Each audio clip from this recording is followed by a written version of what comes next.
కైలాస పర్వతం ఎన్నో రహస్యాలతో కూడుకున్నది. 2001లో చైనా ప్రభుత్వం కైలాస పర్వతంపై ఏం చూసి పర్వతారోహణకు అడ్డు చెప్పింది. ఇప్పటివరకు కేవలం ఒక్కరు మాత్రమే ఈ పర్వతం అంచులకు చేరుకున్న కారణమేంటి? ఈ పర్వతం అధిరోహించే వారి వయసు సాధారణం కన్నా రెండింతలు ఎక్కువ వేగంగా పెరగడానికి ఏంటి కారణం? కైలాస పర్వతారోహణకు ప్రయత్నించిన వారు ఆ ప్రయత్నం తర్వాత కేవలం 2 సంవత్సరాల్లో మృత్యువాత పడడానికి కారణాలేంటి? కైలాస పర్వతం కింద నిజంగానే శంబాలా నగరం ఉందా? నాసా శాస్త్రవేత్తలు కూడా ఆశ్చర్యపోయిన విషయం ఏంటి? చైనా హెలికాప్టర్కి ఏం జరిగింది? ఇలాంటి ఎన్నో ప్రశ్నలకు సమాధానాలు వెతకబోతున్నాం. అందుకని ఈ వీడియోని ఎక్కడ స్కిప్ చేయకుండా పూర్తిగా చూడండి. 1962లో చైనా భారత్ మధ్య ఉన్న సరిహద్దు వివాదం యుద్ధానికి దారితీసింది. అందులో భారత్ భారీగా నష్టపోయింది.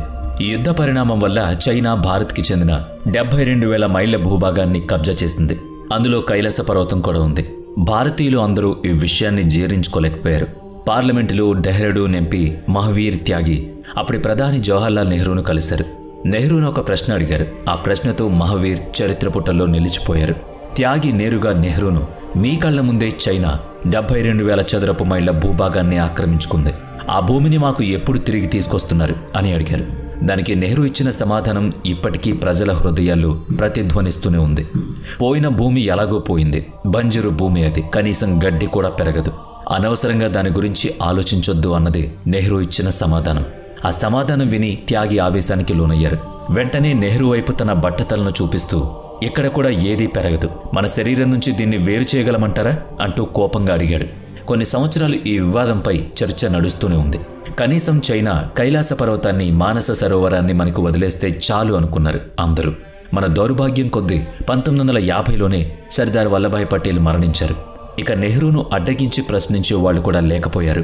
ప్రపంచంలోని అత్యంత ఎత్తైన మౌంట్ ఎవరెస్ట్ను 7,000 మందికి పైగా అధిరోహించారు. కానీ దానికి 2,200 మీటర్లు తక్కువ ఎత్తున ఉన్న కైలాస పర్వతాన్ని మాత్రం ఇప్పటి వరకు కేవలం ఒక్కరు మాత్రమే అధిరోహించడం జరిగింది. దీని గురించి మనం తర్వాత మాట్లాడుకుందాం. ఇప్పుడు కైలాస పర్వతం యొక్క అద్భుతమైన రహస్యాలను, కథలను తెలుసుకుందాం. పురాణాల ప్రకారం ధనాధిపతి అయిన కుబేరుడి నివాసం కైలాస పర్వతం ప్రాంతంలో ఉంది. ఏ వ్యక్తి అయినా అతని జీవితంలో పుణ్యకార్యాలు, మంచి కార్యాలు చేసి మరణిస్తే వాళ్ళకి కైలాస ప్రాప్తి కలుగుతుంది అని అంటారు. అందుకే కైలాస పర్వతాన్ని పరమ పవిత్రంగా భావిస్తారు. సముద్ర మట్టం నుంచి 6,718 మీటర్ల ఎత్తులో ఉంటుంది కైలాస పర్వతం. దీన్ని హిందూ, బౌద్ధ, జైన ధర్మాలు పూజనీయంగా భావిస్తాయి. హిందూ ధర్మం కైలాస పర్వతాన్ని శివపార్వతుల నివాసంగా భావిస్తుంది. బౌద్ధ ధర్మంలో పరమానందానికి ప్రత్యేకంగా పిలువబడే బౌద్ధ భిక్షువు డేమ్ చౌక్ ఈ ప్రాంతాన్ని ఆదిదేవతగా భావిస్తారని అంటూ ఉంటారు. ఇక జైన మతంలో ప్రథమ తీర్థంకరుడైన రిషభదేవుడు ఈ పర్వతాల మీదనే నిధనం చెందాడని నమ్ముతారు. ఏదేమైనా సరే మన దేశానికి ఈ పర్వతం పరమ పవిత్రమైంది. 1999లో రష్యాకు చెందిన ఎర్నెస్ట్ మాల్దిషీప్ కైలాస పర్వత రహస్యాలను ఛేదించడానికి తన బృందంతో సహా అక్కడకు చేరుకున్నారు. కొన్ని నెలల పాటు వాళ్లంతా ఆ పర్వత ప్రాంతంలోనే ఉన్నారు. వాళ్లల్లో భూవిజ్ఞాన శాస్త్రవేత్తలు, చరిత్ర పరిశోధకులు కూడా ఉన్నారు. వీళ్ళు టిబెట్లోని లామాను కూడా కలిశారు. ముల్తాషిఫ్ తన ఈ రహస్యాన్ని wear do you come from అన్న పుస్తకంలో విశేషంగా పొందుపరిచారు. ఆ పుస్తకంలో ఎన్నో ఆశ్చర్యకరమైన విషయాలు మనకు తెలుస్తాయి. అందులో ఈ కైలాస పర్వతం మానవ నిర్మిత పిరమిడ్గా అభివర్ణించబడింది. ప్రాచీన కాలంలో దీన్ని నిర్మించారు. చిన్న చిన్న పిరమిడ్లతో ఈ ప్రాంతం నుండి ఉంటుందని, అలౌహిక విధి విధానాలతో ఈ ప్రాంతాన్ని విశాలంగా నిర్మించారని అందులో రాశారు. ముల్తాషిఫ్ అక్కడి నుంచి తిరిగి వచ్చిన తర్వాత రాత్రివేళ ఈ పర్వతం లోపల నుంచి ఒక విచిత్రమైన గుసగుస తన సహోద్యోగులతో కలిసి విన్నానని రాశారు. అలాగే రాళ్లు పడుతున్న శబ్దం కూడా స్పష్టంగా విన్నాను అని ఉంది. కైలాస పర్వతం నడిబొడ్డులో ఈ స్వరం వినిపించింది. ఈ పిరమిడ్ల లోపల ఎవరో నివసిస్తున్నారని అనిపించింది. కాలం కూడా చాలా వేగంగా పరిగెత్తుతున్న ఈ అద్భుత దృశ్యానికి సాక్ష్యం ఈ పర్వతం అని రాశారు.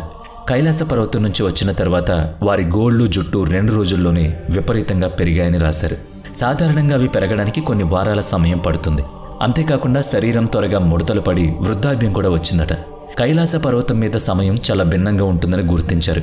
ఈ పర్వతం మీద ఏవో అదృశ్య శక్తులు ఉన్నాయని కూడా గమనించారు. ఇది మానవ శరీరం మరియు మనస్సును లోతుగా ప్రభావితం చేస్తుంది. ఎర్నెస్ట్ ముల్దాషిఫ్ తన జ్ఞాపకాల్లో అద్భుతమైన రహస్యమైన సంఘటన గురించి ప్రస్తావించారు. ఒకసారి ఒక సైబీరియన్ పర్వతారోహకుడు వాళ్ళని కలిశాడు. అతను ఈ పర్వతంపై ఒక నిర్దిష్ట ప్రాంతానికి వెళ్లేసరికి అకస్మాత్తుగా వారిని వృద్ధాప్యం ఆవహించింది. ఆ తర్వాత ఒక ఏడాదిలోపే అతను వృద్ధాప్యం వల్ల మరణించాడు. ఈ సంఘటన కైలాస పర్వతాన్ని మరింత అద్భుతంగా, అద్వితీయంగా చూడడానికి కారణమైంది. ఇది ప్రపంచంలోనే అత్యంత రహస్యం. కైలాస పర్వతాన ఉన్న 2 సరోవరాల గురించి మాట్లాడుకుందాం.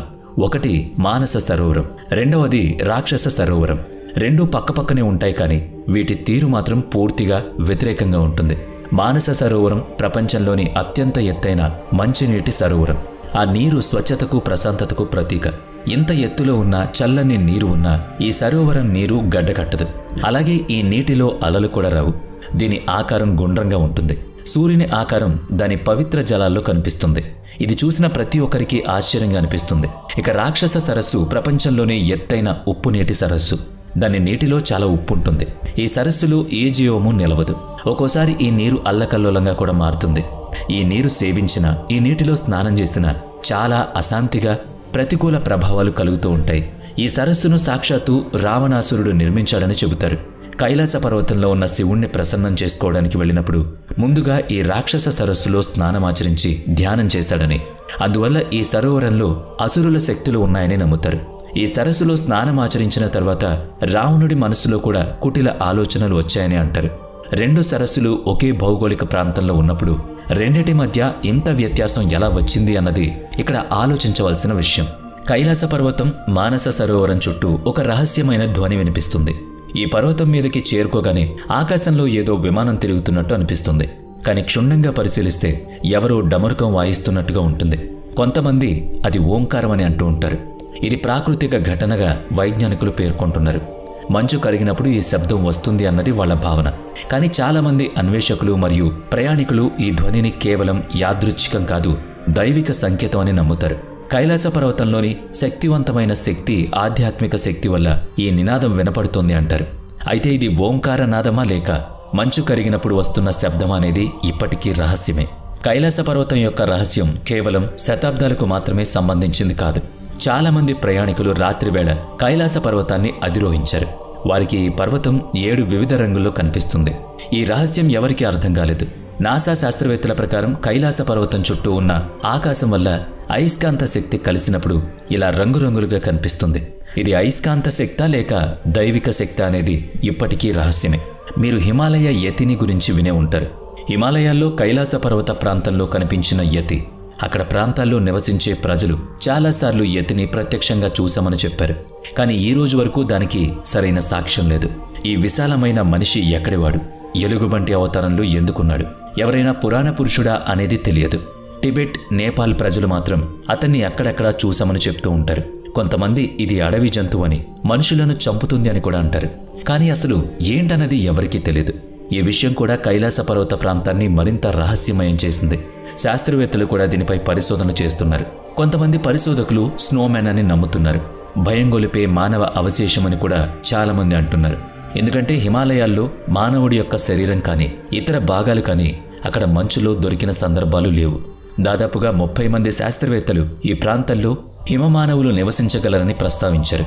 కానీ అందుకు సరైన నిదర్శనాలు మాత్రం ఎక్కడా లేవు. దీన్నే యాక్సెస్ పాయింట్ అంటారు. పురాణాల ప్రకారం కైలాస పర్వతం స్వర్గం మరియు భూమి కలిసే ప్రాంతం. ఇది విశ్వం యొక్క అక్షం లేదా వెన్నెముకగా పేర్కొనబడింది. ఈ అక్షం మొత్తం భూమిని బ్యాలెన్స్ చేస్తుంది. అందుకే దీన్ని ప్రపంచం యొక్క కేంద్రం అని పిలుస్తారు. కైలాస పర్వతం అనేది హిందూ మతం ప్రకారం శివుని నివాసం మాత్రమే కాదు, మొత్తం విశ్వం నుంచి వచ్చిన ప్రదేశం. ప్రపంచవ్యాప్తంగా మతపరమైన మరియు ఆధ్యాత్మిక భావనలలో పవిత్రమైన రహస్యమైన ప్రదేశంగా కైలాస పర్వతం ఉండడం ఆశ్చర్యం కలిగిస్తుంది. మరో విషయం ఏంటంటే స్నోహెన్స్ నుండి 6666 కిలోమీటర్ల దూరంలో కైలాస పర్వతం ఉంది. అలాగే ఉత్తర ధ్రువం నుంచి కూడా 6666 కిలోమీటర్ల దూరం ఉంటుంది. దక్షిణ ధ్రువం నుంచి దాని దూరం 13332 కిలోమీటర్ల దూరం. ఈ భౌగోళిక వాస్తవం ఈ పర్వతాన్ని అద్వితీయంగా మార్చింది. ఇది కేవలం భౌతిక పర్వతం మాత్రమే కాదు, విశ్వశక్తికి ప్రతీక. కైలాస పర్వతం ప్రపంచంలోని అత్యంత పవిత్రమైన పర్వతాల్లో ఒకటి అని మీకు తెలుసా? ఇప్పటి వరకు ఒక్కరు తప్ప ఎవ్వరూ దాని అంచులకు చేరుకోలేకపోయారు. పర్వతాన్ని ఎక్కడానికి ప్రయత్నించే ప్రతి ఒక్కరూ ఏదో ఒక కారణంతో ఆగిపోతారు. ఎవరూ తన అంచులను తాకకుండా. ఈ పర్వతంలో ఎలాంటి రహస్యం ఉంది? కైలాస పర్వతం అధిరోహించడానికి ఎంతమంది ప్రయత్నించారు? వారికి ఏం జరిగింది? రష్యాకి చెందిన పర్వతారోహకుడు సెర్గేయి సిస్ట్రియాకోవ్ దాదాపు అంచుల వరకు వెళ్లడం జరిగింది. కానీ అకస్మాత్తుగా తన ఆరోగ్యంలో మార్పులు రావడం, నీరసించిపోవడం, ఇక నడవలేకపోవడం వల్ల బలవంతంగా కిందికి చేరుకోవాల్సి వచ్చింది. అతని మాటల్లోనే చెప్పాలంటే, నేను దాదాపు కైలాస పర్వత అంచుల వరకు వెళ్ళాను. నాకు అంచు కూడా స్పష్టంగా కనిపించింది. మరికొంత దూరం నడిస్తే చాలు, ఇక నన్ను ఎవ్వరూ ఆపలేరు అనుకున్నాను. అలా అనుకున్న వెంటనే గుండె వేగంగా కొట్టుకోవడం మొదలుపెట్టింది. ఎవరూ లాగేస్తున్నట్టుగా నా శక్తి అంతా మాయమైపోయింది. నీరసించిపోయాను. కిందకి వచ్చిన తర్వాత గానీ నా గుండె వేగం తగ్గలేదు. రెన్హాల్డ్ మెస్నర్ ఇటలీకి చెందిన పర్వతారోహకుడు. అతను 2600 అడుగుల పైన 14 ఎత్తైన శిఖరాలు, ఉన్నత శిఖరాలను అధిరోహించాడు. రికార్డు కూడా సృష్టించాడు. అసామాన్యమైన ధైర్యం మరియు సంకల్పానికి చిహ్నం అతడు. అయితే అతను కైలాస పర్వతాన్ని అధిరోహించాల్సి వచ్చినప్పుడు అతను నిరాకరించాడు. అతనికి కైలాస పర్వతం యొక్క దైవిక శక్తి గురించి తెలిసే నిరాకరించాడు అనుకున్నారు. కానీ చైనా ప్రభుత్వం కైలాస పర్వతం యొక్క రహస్యాలను బయటపెట్టేందుకు అతన్ని ఉపయోగించుకోవాలని అనుకుంది. అయితే అతను నిరాకరించడంతో చైనా అప్పట్నుంచి కైలాస పర్వతం అధిరోహణకు ఆంక్షలు విధించింది. ఎందుకంటే అది మానవుల సామర్థ్యానికి మించి పరిగణించబడుతోంది. 11వ శతాబ్దంలో టిబెట్కి చెందిన బౌద్ధ సన్యాసి మిలారేపా ఈ పర్వత శిఖరాన్ని చేరుకోవడానికి ఒక్కొక్క సాధన చేస్తూ సఫలమయ్యాడు. అతను గొప్ప యోగి. తీవ్రమైన ధ్యానం చేసి తన తపస్సు యొక్క బలంతో ఈ దైవిక పర్వతాన్ని అధిరోహించారు అని చెప్పుకుంటారు. అప్పట్నుంచి ఈ పర్వతంలోని చిన్న భాగాన్ని కూడా ఎవ్వరూ ఎక్కలేకపోయారు. అయితే మిలారెపా అధిరోహించినప్పటికీ ఈ విషయం ఎక్కడా ప్రస్తావించలేదు. అందుకే ఇన్విటేషన్ కూడా రహస్యంగానే మిగిలిపోయింది. యుఎన్ స్పెషల్ మ్యాగజైన్ జనవరి 2004న ప్రచురించిన ఒక కథనం రష్యా శాస్త్రవేత్తలు బయటపెట్టారు. ఈ సంచికలో కైలాస పర్వతం యొక్క నిర్మాణం మరియు రహస్యాలపై ఎన్నో విషయాలున్నాయి. కానీ ఈ రోజు కూడా ఈ పర్వతం గురించి ఎన్నో విషయాలు రహస్యంగానే ఉన్నాయి. పర్వతాన్ని అధిరోహించడానికి చివరి ప్రయత్నం 2001లో జరిగింది. ఆ సమయంలో చైనా తన వైపు నుంచి స్పెయిన్కి చెందిన పర్వతారోహకులను కైలాస పర్వతం అధిరోహణకు అనుమతించింది. కానీ వీళ్లు కూడా అక్కడ చిన్న పర్వతాన్ని కూడా తాకలేకపోయారు. కైలాస పర్వతం పరమ పవిత్రమైందని, దాన్ని అధిరోహిస్తే దేవతలను అవమానించినట్టేనని భావిస్తారు. ఆ తర్వాత కైలాస పర్వతం అధిరోహించడానికి ఎవరినీ అనుమతించలేదు. చాలా ఆంక్షలు చేర్చబడ్డాయి. మానవులు ఎంత అభివృద్ధి సాధించినా కొన్ని విషయాలు అతీతంగానే ఉన్నాయని, అందులో కైలాస పర్వతం కూడా ఒకటేనా అంటారు. ఈ పర్వతాన్ని అధిరోహించాలంటే కేవలం భౌతిక శక్తి మాత్రమే సరిపోదు. పూర్తిగా ఆత్మను లగ్నం చేయాలి, మనసును అక్కడ ఉంచాలి. బహుశా అందుకేనేమో ఇంతవరకు ఎవ్వరూ అక్కడ చిన్న పర్వతాన్ని కూడా తాకలేకపోయారు. కైలాస పర్వతం యొక్క మరొక అద్భుతమైన రహస్యం ఉంది. స్వస్తిక మరియు ఓం దాని నీడ నుంచి ఏర్పడతాయి. సూర్యుడు కైలాస పర్వతం వెనుకకు వెళ్లిన వెంటనే స్వస్తిక పర్వతం నీడలో మునిగిపోతుంది. అదే హిందువులు పరమ పవిత్రమైన చిహ్నంగా భావించే స్వస్తిక. ఇక్కడ శివుడు మరియు సూర్యునికి ఆధ్యాత్మిక అనుబంధం ఉన్నట్టు కనబడుతుంది. కైలాస పర్వతం మీద మంచు పడినప్పుడు దక్షిణ నుంచి చూసినట్లుగా మంచు నిర్మాణం ఓంకారంలాగా కనబడుతుంది. ఓం యొక్క చిహ్నం దీని నుంచి ఏర్పడింది. ఇదే ఓం. హిందూ మతంలో అంతిమ వాస్తవికత, ఆధ్యాత్మిక జ్ఞానానికి చిహ్నంగా పరిగణించబడుతుంది. ఈ పర్వతం వీక్షకులను ప్రాకృతిక ఆధ్యాత్మిక ప్రపంచంలోకి తీసుకువెళుతుంది. వాటికున్న సంబంధాన్ని గుర్తు చేస్తుంది. తరతరాలుగా ప్రజలను ఆశ్చర్యపరుస్తూనే ఉంది. కైలాస పర్వతం యొక్క ఆధ్యాత్మిక ప్రాముఖ్యత ఎన్ని విషయాలను గుర్తు చేస్తుంది. కైలాస పర్వతం పౌరాణిక గ్రంథాల్లో ప్రస్తావించబడింది. స్వర్గానికి మెట్ల మార్గం అని చెప్పబడుతుందని నమ్ముతారు. రావణుడు స్వర్గానికి వెళ్లడానికి అక్కడి నుంచి మెట్ల మార్గం స్థాపించాడని పురాణ కథనం. ఒక్క రావణుడి కథే కాదు, వేదాల్లో కూడా కైలాస పర్వతం స్వర్గానికి భూమికి ఒక వంతెనగా చెప్పబడింది. మహాభారతంలో కూడా కైలాస పర్వత ప్రస్తావన ఉంది. వంటగది నుంచి మెట్లెక్కుతూ స్వర్గానికి చేరుకోవాలని ద్రౌపదితో కలిసి ప్రయాణం ప్రారంభిస్తారు. కానీ ఒక్కరు కూడా ఆ మెట్లు ఎక్కలేకపోతారట. కైలాస పర్వతం పరిపూర్ణతకు చిహ్నంగా పరిగణించబడుతుంది. దీని 4 మూలలు కాంపాస్లోని 4 దిక్కులను సూచిస్తాయి. ఈ పర్వతం స్వర్గానికి ప్రవేశ ద్వారమని, దాని దైవత్వం వలన ఈ ప్రదేశం స్వచ్ఛతలో ప్రత్యేకమైందని చాలామంది భావిస్తారు. ఆధ్యాత్మిక వారసత్వంగా ఈ పర్వతం ఇప్పుడు విరాజిల్లుతోంది. ఒక్కరు కూడా కైలాస పర్వత శిఖరాన్ని చేరుకోలేకపోయారని చైనా గమనించింది. అప్పుడే ఒక సాహసోపేతమైన నిర్ణయం తీసుకుంది. ఈ పర్వత శిఖరం వరకు హెలికాప్టర్ను నడపాలని నిర్ణయించుకుంది. నిజానికి కైలాస పర్వతంపై హెలికాప్టర్లు, విమానాలు నిషేధం. ఎందుకంటే అక్కడి వాతావరణం ఎప్పుడు ఎలా ఉంటుందో ఎవ్వరికీ తెలియదు. అందువల్ల ఎక్కువ సమయం పాటు విమానాలు అక్కడ ఎగరలేవు. అందువల్ల వాతావరణ పరిశోధకులను అధ్యయనం చేయమని నియమించి వాళ్ళు ఇచ్చిన నివేదిక ప్రకారం ఒకరోజు హెలికాప్టర్ను కైలాస పర్వతం మీద ఎగరడానికి అనుమతించారు. మొదట్లో అంతా బాగానే ఉంది. హెలికాప్టర్లో కూర్చున్న వాళ్ళు కైలాస పర్వతం యొక్క అద్భుతాలను తమ కళ్ళతో చూశారు. ఇక పర్వాలేదు, అంతా బాగుందని కొంచెం ముందుకు వెళితే శిఖరాన్ని చేరుకోవచ్చు అన్న ఆలోచన వాళ్ళది. ఇంతలో అకస్మాత్తుగా వాతావరణం మారిపోయింది. మేఘాలు కమ్ముకోవడం, మంచు విపరీతంగా పడ్డం ప్రారంభమైంది.